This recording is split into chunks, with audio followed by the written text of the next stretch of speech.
Well, there we are, Kate. We're in the no man's land of about to stream. So for those tuning in, we'll start in about 40, 50 seconds, something like that. But we'll give LinkedIn the time to catch up.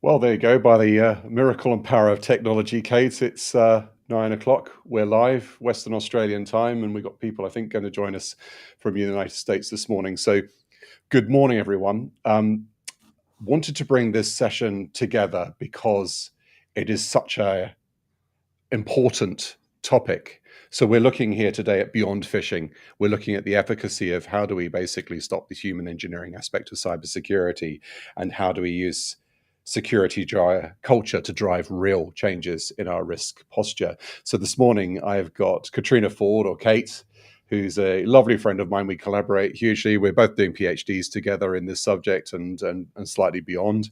And really, I wanted to get into a raw, hands-on, lessons learned topic, not this discussion of phishing and what you should do, but actually, how do we really shift the dial in cybersecurity in relation to phishing? So, Caitriona, do you want to just provide a brief context of how we got here? Not your background and stuff; people can look that up. But how did we get to this conversation and over many a coffee? And what are we going to tackle here? Yeah, thanks, Dan, and thanks for having me and arranging this, because it is a very important topic. As you said, we've discussed this many times, and I've seen it over the last several years that companies rely on things like simulated phishing and e-learning, and where they are important, they're not the only tool in the kit that is needed when it comes to security culture.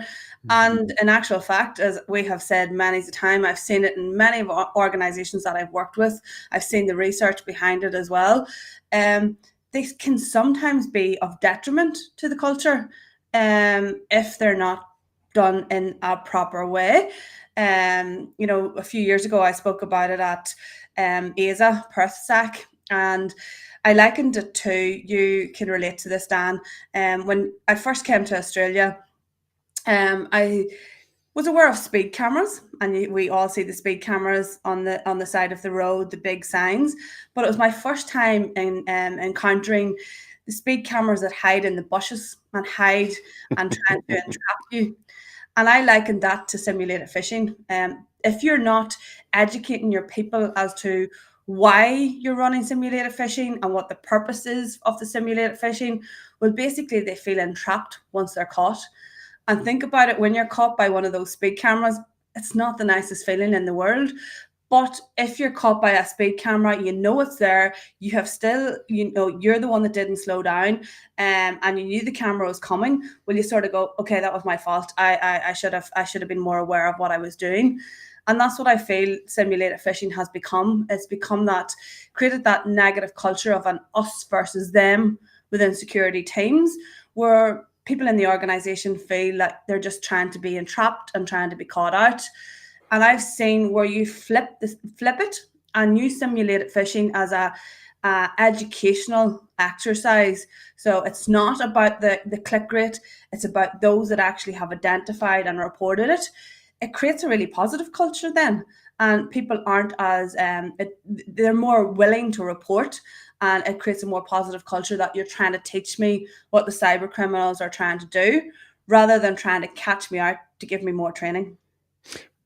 Goodness me, what a metaphor. That is a seriously interesting metaphor, the speed camera in the bush kind of analogy.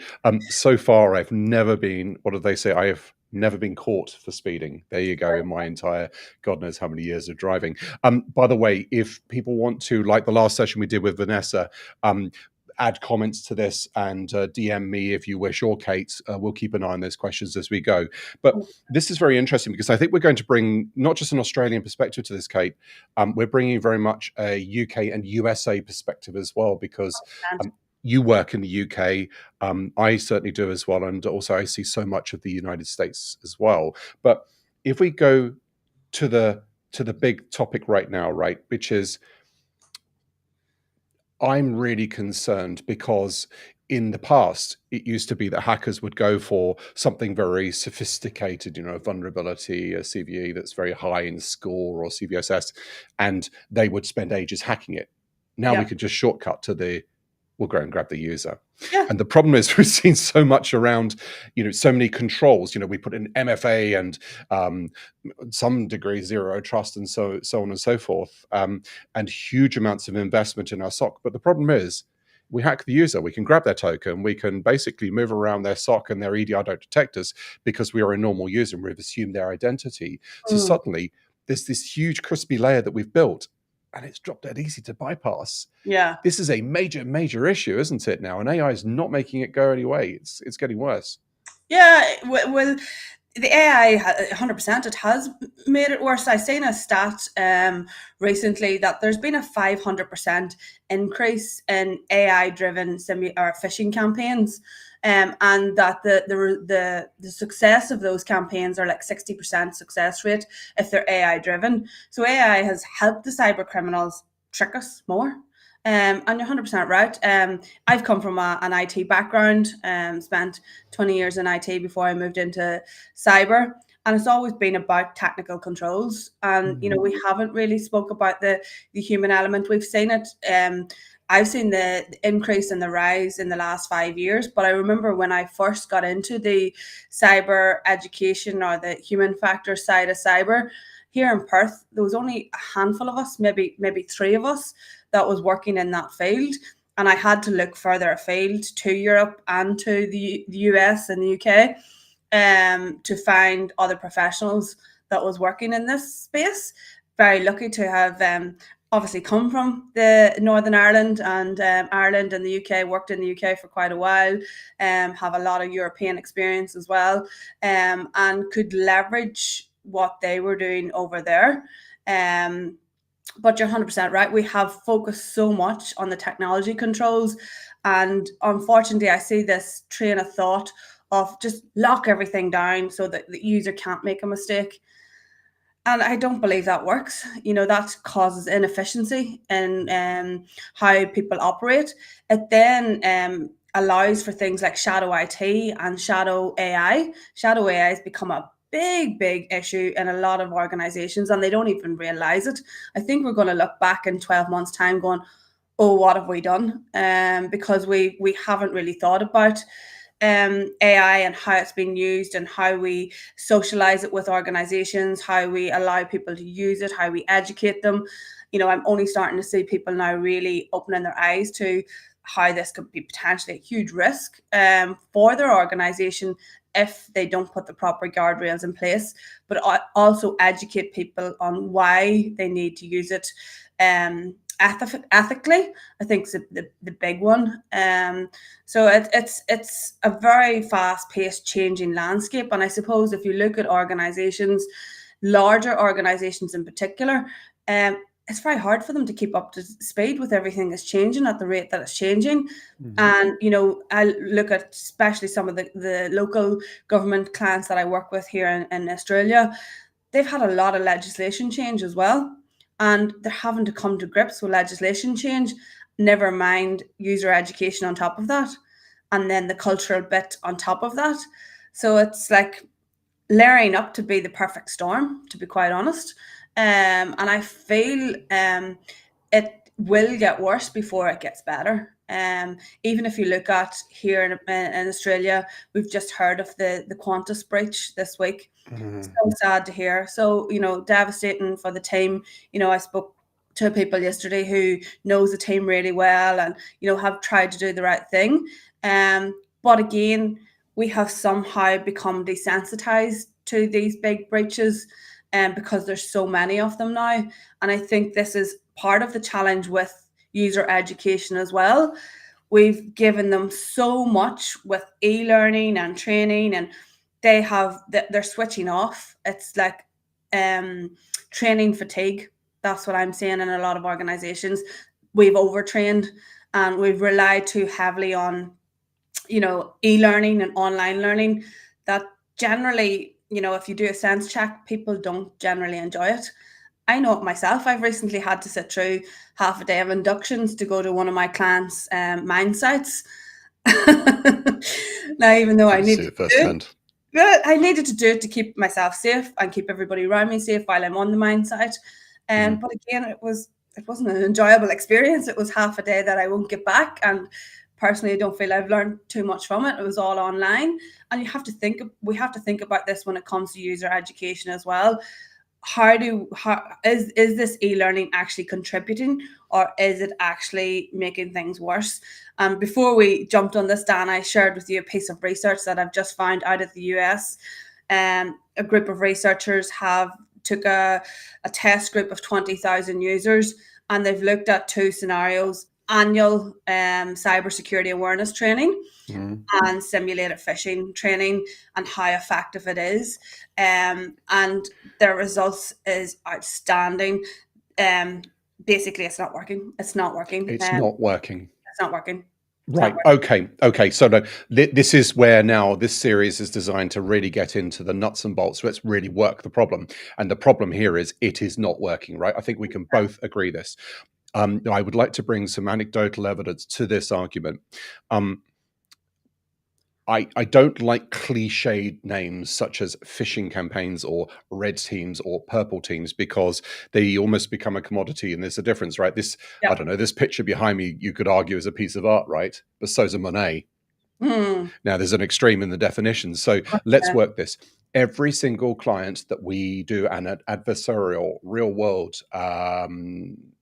attack against, we get him. I cannot remember the last one where we didn't. Now, sometimes it's very difficult, sometimes it's very easy. But the point is, if I look at them, they all have all of the controls. They have all the technical controls that we discuss. But more importantly here, they've all got phishing training. And as one of my dearest clients said to me, now he's a CISO that's a very learned CISO. He really pulls himself apart. He's open to it. And we sit there for hours having cups of tea and figuring stuff out. He said, I only need to be wrong once when it comes to this realm. Because the trouble is, when someone gains a foothold, now they are an authenticated user. They have got identity. Yeah. And so I'll put something to you here, Kate. I think we've been teaching people how to spot phishing. Now, I don't know about you, but a really sophisticated attack, I would struggle personally, and I'm a practitioner in seeing it. So what on earth are we doing trying to train people into becoming anti-tricksters, if you like, and people who can spot fraud? Because that's the whole definition of it, isn't it? It's the ability to deceive. And we are, even in experts in this area, we are still vulnerable to deception. So we need to work a different problem here, don't we? Definitely, Dan. I suppose this is the motivation for myself and yourself wanting to further studies and research in this space, because I've seen it. It's one of the tasks that I will do for organizations. And generally, simulated phishing comes around because of compliance. It's come up in an audit finding or a report. They have to do it, or they don't pass that audit. So it's something that I've done for 5 or 6 years now for organizations. And I will tell you, sometimes the IT and the cyber team are the easiest people to catch because they're complacent to it. And you're 100% right. We're looking at it all wrong. For me, it's I think people do generally know when they've done wrong, when they've clicked that link, or they've engaged with a phishing email.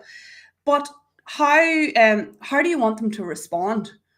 We want them to alert.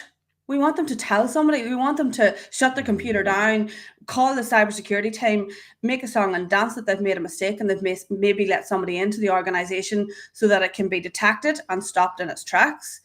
And that's the problem that we're creating. If we don't create a safe environment and a safe culture, they're not going to do it. I'm gonna challenge you on something. I don't think that can ever exist. And here's why. Ultimately, we're dealing with employment. Let's bring it back to raw terms. We're dealing with employment and human society, right? Where mistakes and shame are real, but the consequences when you're employed, there's a mortgage sitting behind that. You're dependent on it. And then if you've done something that puts you at risk, even if the culture says we'll be okay, it's a bit like whistleblowing. Once you whistleblow, I'm generalizing, that's it. It's game over. You'll never work for that organization again. Or if you do, one way or another, there's going to be a whole series of new barriers for you in there. It's a reality of life. Doesn't mean it's right. But the point being, I've clicked on something. It's human nature to always shame, blame, tar. Remember. There you go. Yeah. There's a powerful word. Remember. We've remembered you. You're the person who clicked. And by the way, very recently, we were brought in to do a piece of work against the team that was commissioning us. Now, there was an interesting ethical issue. So we've been phishing everyone else. I say phishing, working the problem with everyone else. Guess what? You're right. The IT team, we got them all. Yeah. And they're the ones commissioning us to do this. Yeah. So how do we deal with this? What I'm calling out here is it's contingent. Yeah. You can't say to someone it's safe, because they know at the heart of hearts it's probably not safe even to report. Do you see where I'm going? I do see where you're going, but I have also seen the other side of this, the coin, where I've worked with organizations really hard, to change that narrative where people do feel safe to report. And I have seen in some organizations that cultural shift does happen. How? Much that's so important. Yeah, well, it's all about making them understand the why. Why is this important? And making them feel safe, that they're not going to get into trouble, or they're not going to be giving more training because they've fallen for the lures of the cyber criminal. And I think it's humanizing the problem and making it real, that anybody can fall for this. I'll give you an example, Dan. One of the clients that I work with, one of their very senior leadership team fell for a simulated phish. And the phish was it was very, very targeted, had the company logo, everything was legit. It was a report that they had needed to go into a meeting, timing was right, everything was Context. Right, and they unfortunately fell for it and entered the credentials. Now they straight away knew that they'd done something wrong, but they were going into a very busy day of very difficult meetings, and they left it, and they went into the meetings. Cybersecurity team knew that something was wrong, SOC alerts was going off, and they contacted them to say, have you done something this morning? What's going on? We're getting alerts from your account. And they denied it for 4 hours. 4 hours they denied it, because again, they felt like they were going to get into trouble. They were ashamed that they'd fallen for this. And they tried to, as they said in their words, is they tried to cover their tracks. They didn't want to be seen as somebody, as a senior leader within the organization, fall and give the credentials. Now, we turned this into a positive education experience, where I spoke to them and said, can we share your story with the organization? Can I interview you on a team session with everybody in the organization to explain how they fell for it, how you fell for it, why you fell for it, and why you tried to hide it? Now, this particular organization, I was really struggling with their culture. And when we did that, it was like flipping a switch within the organization. Straight away, everybody was like, okay, well, if they're a senior leader and they could get caught and they've owned up to trying to hide it and they haven't lost their job, well, then we should do it too. And it's turned it into such a positive culture now, where it's made people realize that anybody can fall for these lures. The most important thing is, when you fall, you let somebody know. Okay, so this is important. So I've just written on my pad here, permission to fail. Permission to fail. Definitely tell your Irish background there, Caitriona, with your pint glass, for your goodness. Now, it's water, I promise. This time of the day, it's 5 o'clock somewhere, right? Now, permission to fail. So this is interesting. You've turned something where someone, I'm not saying hid, but sat on and plausibly denied something, and then has gone and turned it. How on earth do you take someone who's, held to account, judged, senior in an organization, then gone, let's bring this back to human levels, please? And It's about the fact trust. you, It's about trust, Dan. You know, if you can build a level of trust, and it's about making people feel like they're seen and they're human, and we can all make mistakes. We all do make mistakes. I make mistakes. I'm sure, Dan, you make mistakes. We all do. And I think that's what it's about. This is the thing. Cyber criminals are very good at making people feel guilty, feel ashamed, all the things that we as humans don't want to feel. This is what it's about. It's about humanizing it. all right, let's call this up then. I'll do this publicly. Last week, I wrote to my VP team and our managing director, and I called out because I had goofed. I goofed on something. Now, it's not a big deal. I Yeah. thought it was a big deal because I should be sentencing beyond anyone else, right? But I am human, and I did something. It wasn't a fish. I did something that was, I made an error.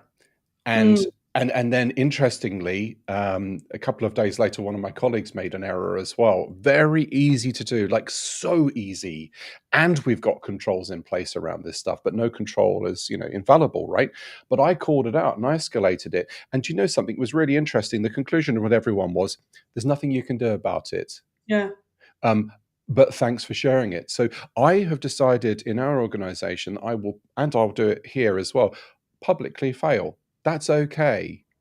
Yes. That's okay.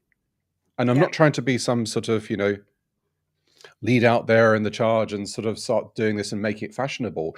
I Yeah. think it's okay to call out that even as cyber professionals, we do fail. So therefore, a senior exec in some organization will fail. Now, what we do need is a plan B, and I Yeah. got it, which we did, by the way. That kicked in, and that was good. In fact, we got plan C as well. But Yeah.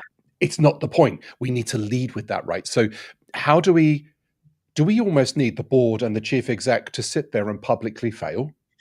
Yeah, and I have an experience with that a number of years ago within a critical infrastructure company that I was working with.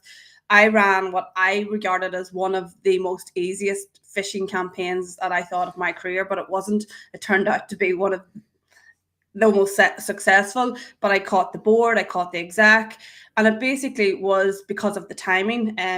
They had been in discussions with unions, and because of the union discussion, they felt this email was real. Some within the organization felt it was a step too far, that I'd taken a step too far. But the CEO came out and publicly said, no, this is what we've needed. Because if somebody within our organization can do that, imagine what a cyber criminal can do. And this was a critical infrastructure company. Yep. And again, that was another instance when we got the backing. And the CEO at the time, that was one of the things he said, this is one of the things that keeps me awake at night. And this is why it's important. And we need to keep testing ourselves. We need to keep finding out where our gaps are. We need to keep finding out how the cyber criminals are going to target us. And we are in this together. We're here to do this together. And I think that's what we need. And I see it in organizations where there's senior leader and exec buy-in. The difference in your awareness program is completely different. But like, I look at awareness as having, it's multifaceted. It can't be just e-learning and simulated phishing. You have to have all the different types of campaigns. You have to engage. You have to have champions. You have to, make it fun, make people want to be part of it. And one of the things, Dan, you've heard me saying before, and it's a train of thought that I've been on for a while, and I feel this is, for a society perspective, we need to look at this as a life skill, a skill within all of us. How to detect when we're being targeted, when we're being scammed, when we failed, it's a change that we need to have in us innately. It's going to be a big change because we haven't operated in that way, and it's to me, it's learning that life skill of how to use technology in a safe way. I'm even going as far as going, okay, organizations, obviously high risk roles needs to be treated differently. So not everybody should be given the same type of training or the same type of campaigns.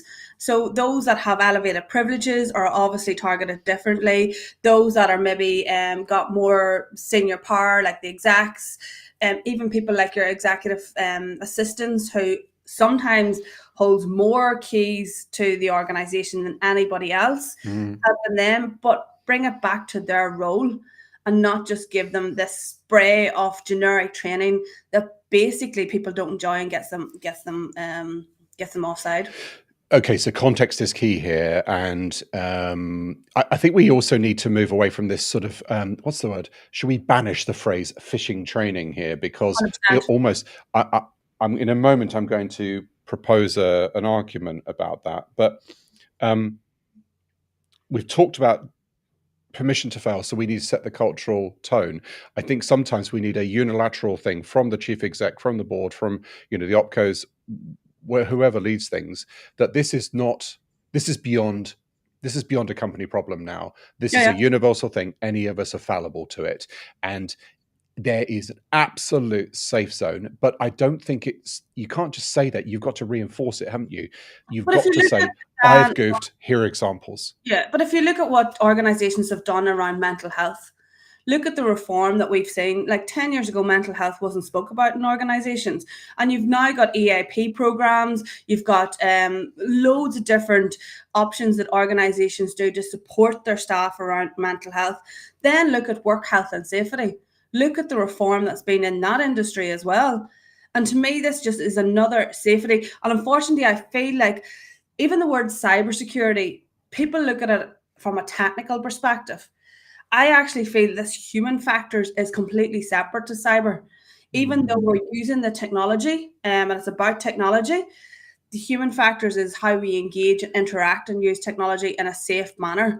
And I feel sometimes when we use the word cybersecurity, when especially if you say cybersecurity awareness training, they just think of it from a technical lens. Yeah. And I think that's the problem that we have. All right, so I'm going to call something out that's not controversial, I don't think, but it's if you look at a normal distribution curve, right, there's always going to be edge cases in this.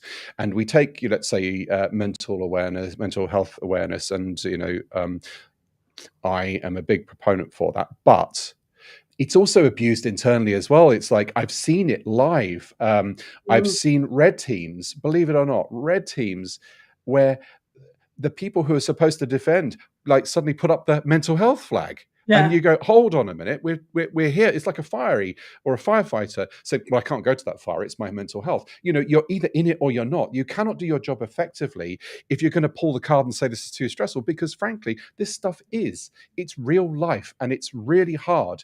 And we can't use these sort of safety tactics and solutions exclusively, because some people will abuse that and say, I'm sorry, I can't engage in that red team. It's bad for my mental health.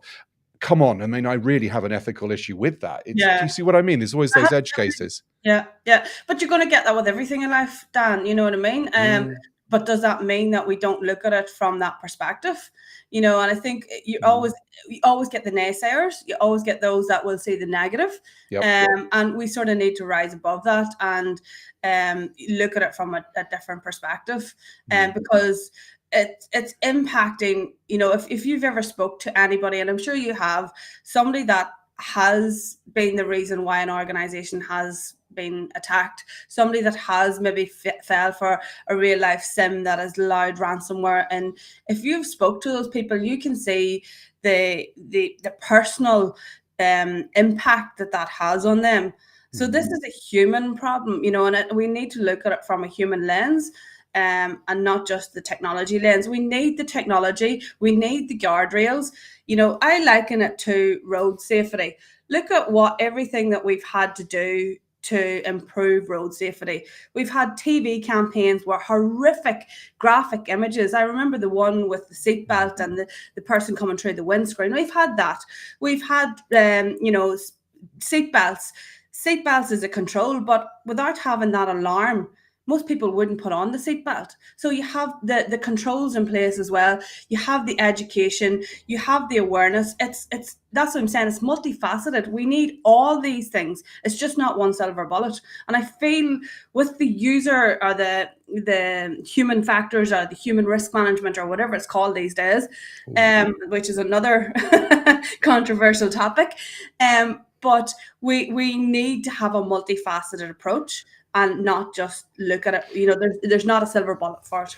Okay, so you don't just so we don't pass or fail the binary 1 or 0 of the phishing test, right? Because everyone always says there is a residual tail. You're we're doing really well, 3 to 5%. Hold on, we now need to understand, rather than the individuals, we need to understand the groups, the dynamics, the part of the organization they're in, and understand the why in which that's failing. But I'm also going to challenge you on something. Do we need to scrap our phishing programs? Yep. Wow. Yeah. The metric for, and this is the challenge, because organizations want to see a return on investment for whatever they invest in for the human factors. So that then there's where the stats around the reduced click rate, the improved report rate, all of those stats is what the board wants to see to make sure that they've got a return on investment. But I know, and anybody that runs simulated phishing who is honest and can put their hands on their heart, they can say those metrics can be spoofed. There's, you can make those metrics whatever you want them to be. And that's the problem. They're not, like that piece of research that I spoke about at the start. It proved, their research showed that there was a 1.7% improvement with running simulated phishing. 1.7, like that's 1.7. nothing, basically nothing. No. Do you know? So this it's showing us that we've been doing the same thing over and over again, and it's not working. It's not working. Even like I talk about this a lot with my husband, who's in the construction industry. Safety is a big thing. Look at everything that they do when it comes to safety. If they have a near miss, they might shut down the site, they'll do a walkthrough, they'll talk to everybody about the near miss, they socialize it, they don't hide it. He was on a large project here in Perth, and they shut down a site a few months ago with over 100 employees on site because they had what they call a near miss. Something fell and they had a near miss. And they shut down that site for half a day. Nobody could do anything, so that they could make sure that they could improve their safety. It wouldn't happen again. I love this. That you've coined a term that I use a lot because, interestingly, to analyze a near miss, you need to recognize it and see that it's happened, right? So that's a really important thing that happened there. Now, I realized something only a few months ago, and this sounds like a really dumb moment, and I'm happy to call out my dumb moments. When you talk to so many people, you become close with them because you work problems with them and you don't have an agenda. You're there to learn, right? Opportunities come out of that. But the point is, you're there working a problem to improve your own practice. Yeah. And I suddenly realized I'm hearing about all the near misses. No one calls that out. In the phishing campaign, we click rates, we highlight those things, but we don't call out the near misses, and they are the opportunities. Now, I've just found all the comments starting to stream in, which is really interesting. I'd just like to summarize a couple of them. A friend of ours, both of ours actually, Evan, mentioned this. Asking a senior leader to speak out about their experiences is extremely powerful. But let's couple this up now. Asking and a senior leader to call out our near misses in the organization consistently. I put that to you. Is that better than any phishing campaign? 100%. It makes it real. It's real life stats. It's real life things that have happened to organizations. It makes people understand that this is not fabricated. This is not something that happens to other people. It's actually happening here. And that's why that example that I give about the senior leader who was brave enough to speak about, falling for the simulated fish or falling for the real life fish. That's why that was impactful, because it was real. Everybody in that organization could put themselves in their shoes and understand. In their words, they said they had 15 minutes to get through their emails before they went into a really difficult day. It was a day of just talking to people about redundancies. So you can put yourself in their position. High stressful day, only after falling for, a phishing campaign. It's this is why it's so important to discuss those real misses. And to me, even dissecting them afterwards, how it happened, what would happen if it hadn't been a near miss, what would have happened if it had been a real life incident, what would we be going through today? This is what we need to do. We need to make it real. It's even in our personal lives. We hear about people being scammed and losing money, but until it happens to yourself or until it feels real, it doesn't motivate your behavior. It doesn't change your behavior. I even talk, one of the examples I give, Dan, is when you'll probably relate to this. When coming to Australia, we bought a property. The property came with a swimming pool. Never owned a swimming pool in my life. Growing up in Ireland. Never will again. The council came out, done the checks on the pool and said, you have X, Y, and Z to do because your pool's not compliant. And I got really upset. I was like, what? What do you mean I have to spend this money? Anyway, I did it. But shortly after that, I heard of a family from the UK who had come over to visit a family member, and a niece of them had drowned in their swimming pool. Yes. Now, that had a visceral response in me. That has then, from that day, I have changed how I, have, when I have guests over, when I have family over, how I make sure that our pool is safe and everybody is safe around the pool. So we have to make it real. But we're not, you said this earlier, so I'm going to get into some real, so where I've been taking things of late and where we've had the best feedback is, and we talk about a topic and we sort of set the scene, but then let's go into the real harsh stuff that no one talks about, right? So it's troubling me greatly that we are seeing so much normalization around this, right? XYZ's hacked. We saw another one yesterday, didn't we? I almost put a post up saying, here's my name, my date of birth and my address, etc., because it's out anyway, right? Yeah. And I wouldn't do that normally, but I didn't, but I always felt like doing so but it's so normalized. It's like, here we go again. But if you look at the root cause of these things, I'm not going to pick on any names here because I don't believe I've seen too many breaches and I've seen the human impact of them, so I don't call them out. But if you look at some of our third party was breached and therefore we got via a human and got therefore access, I'm going to argue we still do not need to have an incident out of it, or a major incident at least, because those issues can be detected. If we have our catcher, so let's abandon our training, input culture instead, fail openly, set a culture, and there's a lot of chat about this here in the comments, fail openly and lead with those near misses, real examples, but also make sure our controls do actually work. Okay. And I'm going to tell you this from absolute raw daily experience almost now. I don't see controls ever work properly. Very rarely. So you're right about your metaphor in the pool, but still people are still abstracted and it goes, yes, it was someone else. And it doesn't hit home, Caitriona. It does not hit home to people. And it's becoming so normalized. Oh, it's if not, but when. Yeah. How do we untease this? It's important.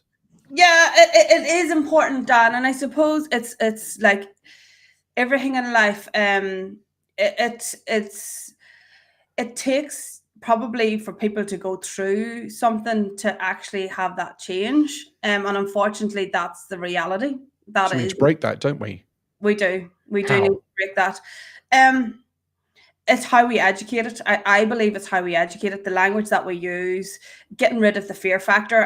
I feel there's so much FUD within cyber, which, I think I told you last year when I went to a conference in Europe, I was delighted to hear the change in language. It's like, we're winning this battle.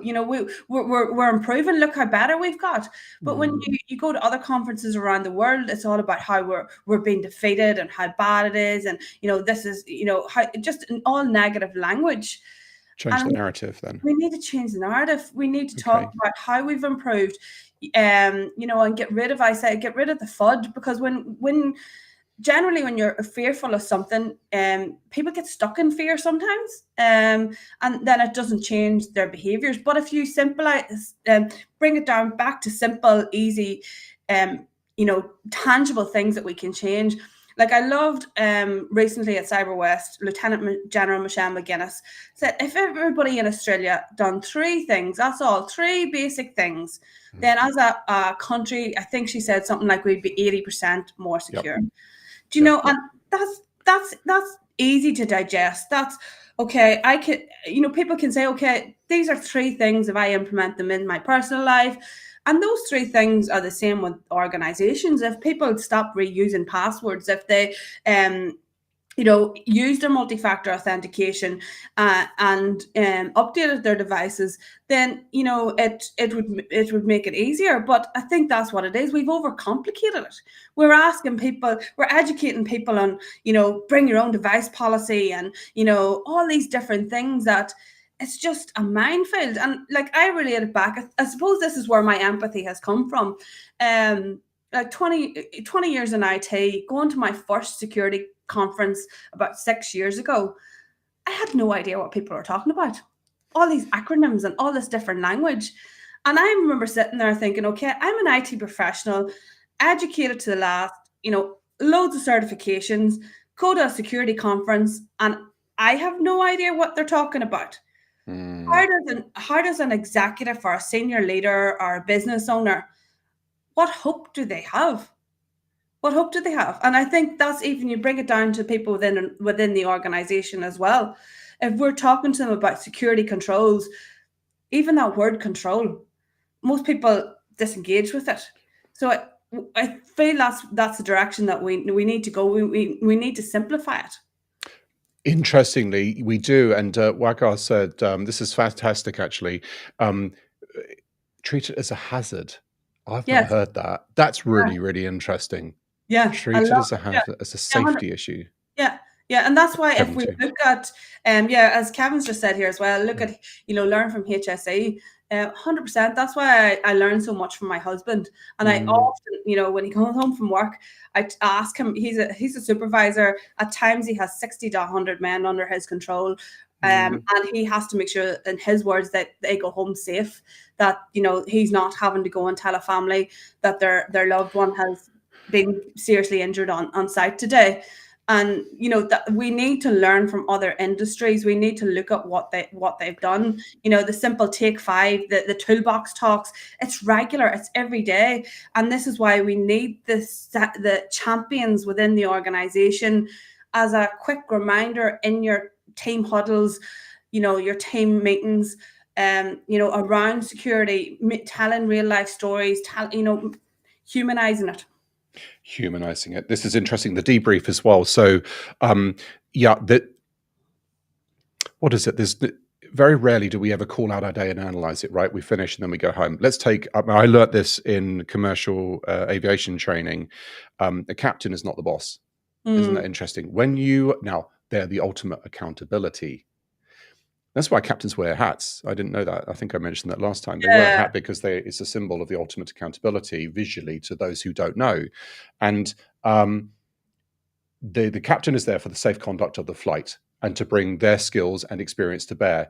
Isn't that now the role in this new era? I'm going to actually propose something pretty radical right here, right now. We need to change now. Our approaches are not working. We're spending a lot of money. I'm not against any vendor in this space, but we need to look at the efficacy of our spend, our efforts, our time. And if we look at the safe conduct of our flight or the daily flight, how many people debrief at the end of a day and say, that was really good, we did really well, but we could And still improve on here and here? also, Dan, how many people now disengage or actually listen to the safety briefing at the start of a flight? I know. I know. How many do? Because we've heard it so many times. We've heard the same message, the same. We turn off. We feel we don't need to listen anymore, and that's what awareness training has become. Unfortunately, people have turned off. It's the same message. It's the same thing. You know why? With them, what's in it for me? Oh, that doesn't affect me. I don't really care. It's not my priorities are more important. I need to go and deal with those other things. By the way, I want to call something out right here in front of everyone, and I have no problem in doing that. We run our own exercises. Let's call them exercises rather than phishing. I was induced into something in one of our exercises by one of our VPs. I was furious and happy all at once. I was furious at me and happy at him, because there was no link. Oh my goodness. One of our VPs induced me into executing our disaster recovery plan. Yeah. Now, that I don't mind saying. Why? Because I'm happy to fail openly here Yeah. for the benefit of our industry. I am human. I might be a practitioner in this. Now, don't get me wrong, there was plan B and plan C in place because it didn't feel right. It did not feel right. Yeah. So maybe we need to reverse this and sort of say, rather than teaching people to be AI and incredibly technical and complicated things, oh, look, I've spotted that domain, or, some smart, the key's wrong. Who's going Yeah. to spot that? How No. about we change this into context chain training, something that doesn't feel right? Yeah. And I'd also like to call this out now. I've noticed a very distinct campaign against me online as well, in terms of connections now coming in that clearly are false. But the point is, you've got a sense of that. We don't need any tooling or AI to do No. those sorts of things. How do we initiate? We initiate in a traditional human way, as opposed to that sort of long tail trickery, if that makes sense. And 100% that. there's Yeah. our plan A and B, right? I'm calling this out because it affects everyone, not just you or I. What Yeah. do we do here? Well, I've said it myself, with working in this space now, and especially within organizations, people trust me and come to me and tell me when they have failed, when they've maybe been scammed, and honestly, over the last 5-6 years, the first thing that people always say to me is, I sensed something wasn't right. Right. But I didn't Sense. listen. Your gut, your intuition. And I know people say, oh, you can't rely on your gut, but humans are built to keep ourselves safe. And I don't know Okay. why we have not brought that same train of thought into the online world. It's something like, and as the example that I give with the client that she fell for the campaign and give her credentials, they said the same thing. She said, if I knew something was wrong and I wish I had left it till later in the day when I wasn't so busy. But she needed that report. And I think that that's what it is. We are working in such a fast-paced environment now, especially emails. How many emails have you had to respond to this morning already? And it's not even 9 o'clock before we jumped onto this. So we're not wired. There's so much noise. There's so much distraction. Even look at, as somebody said the other day, everything now is breaking news. Everything that how many times have you Attention heard? grabbing. Attention Yeah. grabbing. And there's so many things looking to grab our attention that we just mentally we can't detect it all. Okay, so this is we've said it's human. We need to fail openly. We need to lead with culture. We need to call out the near misses here. We need to invite people to engage in this. We need to make it meaningful to them. Yeah. Someone going into those meetings, we almost need an amnesty on things. I'm not going to comment about any alleged breaches and things like that, but I would like to call out something I do know from the airline industry, which should come in, I think, into this in terms of safety. So Qantas, I know one of their pilots that does the big long route QF8 and QF9 to London. If that pilot is disturbed from their sleep in their interim rest break, they have every right to call out and say, I'm not flying the return leg. Yeah. They've recognized the significance of this from a cultural and human factor perspective. There's enough load on them already that they can break the circuit. There's your circuit breaker. We need circuit breakers here. It doesn't matter. There's a whole series of important meetings. Something's happened, hit that circuit breaker, call it out. Now, some people will naturally be more reticent. Some people will press it all the time. But the point is, it's one click. You and I have both seen it. One click can floor an enterprise of 10,000 people. Yeah. We need a circuit break. But the other thing is, I think we also need to challenge something else which we haven't talked about in this, the B of the issue A. So we're turning A into an issue of humanity and human instinct and gut feel and safety and calling it out from there. But on the other side of things, technically, a lot of these things that do happen are just so flippin' obvious. Yeah. So how is it that we have SOC out there and all the other controls, the parachute, and the parachute doesn't get pulled, or if it does get pulled, it doesn't work. It fails to deploy. So Caitriona are down or fished. Yeah. but the geolocation of the person is another part of the world. It's with all this wonderful AI out there, that's a fairly easy behavioral pattern to pick up. So do we need to design sort of our detective controls in compensation for the human? There's some pretty basic knowing ways to do this. Yeah. Yeah. We definitely do. And I know that we've spoken about it at the start of this discussion as well, Dan. But it's how far do we take the controls where the user doesn't feel that it's impacting them? And I've seen some platforms now which I do think it's going in the right direction, where you've got the nudges, so are Yeah. you sure you want to click on this email? You're just about to go to a unsafe site, are you sure? And I can see how that can be a good thing, but I can also see how people can feel like it's Big Brother watching I was them. just going to call that out. I worked this problem with the CISO last week at CISO Brisbane, the day after, and if that CISO is listening, they'll know who they are. And there was a really, really cool thing, because they actually said this about AI as well. So Yeah, what they've put is a whole AI governance framework in, where they can now see the leakage of confidential information into AI, but they yeah. provided an environment so you don't have shadow AI, to your point right at the beginning. But Mm. now we've got a Big Brother and privacy issue. Someone's watching me. How do you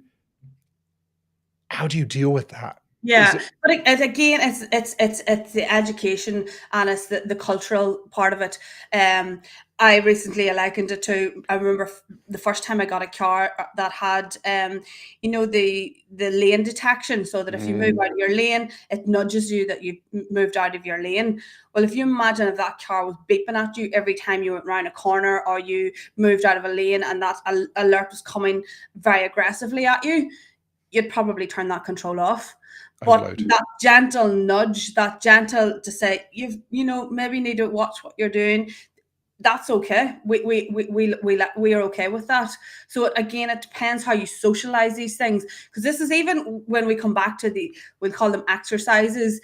If you educate people on why we're running these exercises, why you've got these gentle nudges, they're not here to control you or to be Big Brother or to manage you. They're here to be guardrails to keep you safe. Generally, most people are okay with it. But the problem is, organizations put these things in place. They don't socialize it. They don't do any type of change management, which is a big, big component of this. And people don't understand why they're doing it. I appreciate this time wise we're going on for a little bit here, but I think this is important to run with this theme. Um, you've called out something really important here. So if we look at the psychological characteristics of different people, and again, I'll bring it back to aviation because it's such a resilient, safety-driven kind of environment, right? There are different people who engage in different levels of risk in the cockpit. Very interesting. Some are power gradient types, some are more gun-ho, some are more conservative. Yep. Conservative can feel as much as aggressive, kind of Yep. engaging in too much risk. So are we again, from a psychology perspective, and both of us have got a kind of background in this. In fact, I'm contemplating a PhD in that as well, actually, but that's another story. The We're trying to put the same approach with across the whole organization. Yeah. We are trying to generalize things that aren't contextualized for our audience, because we just want to take care of it and get through the exercise. We're not looking at the different types of personalities we get. So a lot of people would go with that, Caitriona. They would say, yeah, I'm all right with that, Big Brother. In fact, I do it in the organization here. I basically want myself open to monitoring totally. I Yeah. take a totally transparent approach. Why? Because I want to learn, and I like to be held to account by the standards and values that you set, right? And Yeah. I will do that with our clients. So I will hold them to account. But the point is, you can't hold everyone to account to the same level in the same way. Maybe we need to start weaving this into our design. And not everybody learns the same way. Some people Right. enjoy the e-learning. Some people enjoy gamification. Like I seen a To Tim's fantastic point. gamification tool the other day, and I have used gamification very successfully. I created a Cyber Ninjas challenge for one of my organizations, and they absolutely loved it. They could win a piece of Lego at the end of the challenge.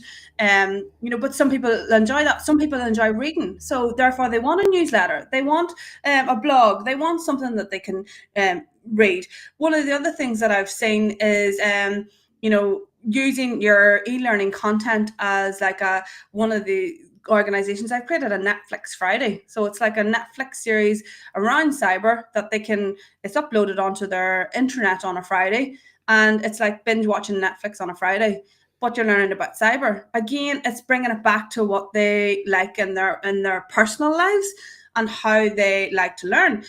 I am somebody that I love in person. I like, Mm. I prefer being at in person conferences and events. That's how I learn better. But I also know that I learn better first thing in the morning. My brain is switched on. So if you give me a piece of training content at 4 p.m., I'm not going to remember what you've taught me. It's not going to go in. So why are we doing a blanket approach when not everybody has the same learning experience? Okay, bingo moment. Why are we doing that? Because we take a cyber controls based binary approach. It's either on or it's off. Exactly. Back to Bingo. technology. We're trying to treat this with a technology mindset that we cannot do. And this, I've seen it time and time again. It brings back to why are cybersecurity managers and IT managers given the task of running their cyber awareness program? These are technology people. The psychological phrase is individual differences, isn't it? So we have a problem. So we then engage a phishing vendor, for example, to run a program in the normal way. We Yeah. don't consider other modes such as teams and tenants. By the way, there are some email systems now. I want to call this out. There are only a couple. We cannot get, even with our research, a fish through it. It just Mm, won't. AI enabled. That's all I'm going to say. And it's fabulous, right? But then all it does is spawn out other modes. So we're not looking at the other channels, the other modes. We're not looking at individual differences, people's individual preferences to how they learn, verbal reasoning, reading, quiet, noisy, morning, evening, etc. So this is psychology, Kate, isn't it? yeah, it is. It definitely is, and I feel that's what the challenge is. As somebody, I remember speaking to a CISO last year at a conference, and I've been saying about my dislike to the simulated phishing and e-learning Mm. as the metric for success. And he pointed out to me, which I'd never really thought about before. And he's like, "Do you know why most CISOs see that as a metric for success?" I'm like, "No idea." And he said, "Because we're taught that when we do our CISP or our CISM, it's there in our e-learning. It's there when we have audit findings." He's like, "It's the only thing that comes up." So it needs the industry as a whole needs a change. And I spoke about it last year at CyberCon in Melbourne. I feel even the awareness space, we have an identity crisis because we don't even know what to call ourselves anymore. You've got human risk management, you've got cultural experts, you've got cyber awareness, now human factors. What is it that we're all trying to do? Absolutely. Now, Evan's called out something really interesting here, and I'd like to link this to something I've seen relatively recently. A non-cyber exec has done a risk quantification process and gone to many aspects and parts of their business. They've gone and spent time with that business and said, what can't you afford to lose? Yeah, What's important to you? And yeah, please do an exercise to give me the tangible financial or capital value of that asset, either in terms of it's either gone or it's interrupted. Then yeah, they've designed their exercises to say, how can we interrupt that? Because I think from our industry side, it's, I think it's all broken as well in that, okay, prove that you can get into me. Well, every red team, we pretty much will. So mm, what? Now, I think we need to ask more intelligent questions. And this is where you get the true uplift is, let's see if your controls are working, because rarely do we see that happening. That's such an important thing. Then also, what are the target objectives of this? And then what are the human elements that we're going to exploit and know? How do we yeah, reverse this into tangible things that are important to the business? yeah. And it's that kind of wider question set that's important. So I think it's time we need to wrap up here, Caitriona. So let's summarize here. If you were going to boil down all of your experience, right? Let's say we're at the end of your PhD now, and you're writing up, not too far away, right? How? What we're going to do? What are the key things the visceral points that you've learned? None of this trendy stuff. What are the key things that you know that shift the needle and really, really help people? If I'm 100% honest, Dan, it's bringing it back to individuals in their personal life. And you see, I know somebody mentioned it here, but when you talk about Mm, personal safety and personal cybersecurity, mm, and you run sessions or teach them about how to be safe at home or keep their family safe, people want to listen, they want to engage. One of the organizations that we've taken that approach with, we haven't mandated any training, any cybersecurity campaigns or anything. And they get an 80% attendance rate at everything that they organize or they run, because every single session there's an element about their personal life with them. What's in it for me? And I think that's what we need to do. There needs to be a two-pronged approach. It needs to be upskilling society, individuals, to operate more safely online and have mm, that suspicious level of, that level of suspicion, healthy level of suspicion. And then from an organizational perspective, as you say, look at the critical aspects of the organization and how is the human part of that important? How do we teach those people in those critical elements of the organization, that how could they be targeted? So I think there's two prongs. There's the society as a whole. We need to uplift the society as a whole, but organizations need to then look at those. You often hear called about the crown jewels. How do we protect those crown jewels? What's the human element in protecting those crown jewels? So I don't think there's one particular way. I think it's multifaceted, and I believe, but it needs to come back to people want to they want to engage with it. Needs to be something that's engaged with them, something that's motivated, something that makes them care, something that they want to actually learn about. engaging, care about, meaningful, Yeah, relatable, um, human, and very individual. yeah, There's you can't shortcut with a phishing campaign or some tool now, can you? yeah. It's got And to meet those components. I'll bring it back to that research piece. Anybody going to Black Hat, they are presenting their findings at Black Hat in August. Mm, I wish I was going, because I know this is going to be an awesome presentation on these findings. And they've said that it's expensive to do it that way, to have the individual type training, to have that facilitated the one-to-one, but it's more impactful. And that's what gets the uplift. But if you look at the money that's been spent on phishing and e-learning, it's not having an impact. And if you compound that spending over years and years and years of doing it, and the impact that it's having compared to maybe the expenditure of doing more targeted, more individual type training, you may get a better return on investment quicker. so there's an ROI on the human layer, which is important. But I also think that, save the controls for the back end where no one can see them and they're totally transparent. Take the problem away with some of these very intelligent email filters. You've really, really reduced your service. Make sure your SOC works. And Yeah, please, everyone, if ever I was going to write a thesis now, it would be on SOC. In fact, I'm going to bring out, I'll announce it shortly, an interesting series starting with that, with the efficacy of the SOC. And parachutes need to work, and I yeah, rarely see them even know they need to look at where the parachute is, let yeah, alone go and put it on, let her go and pull it, and for yeah, it to work. It's scary, right? So two dimensions of something. But this is not an easy problem, but I think what you're advocating for is here, we need a step change in the way we approach this topic now, because it's yeah. not working anymore.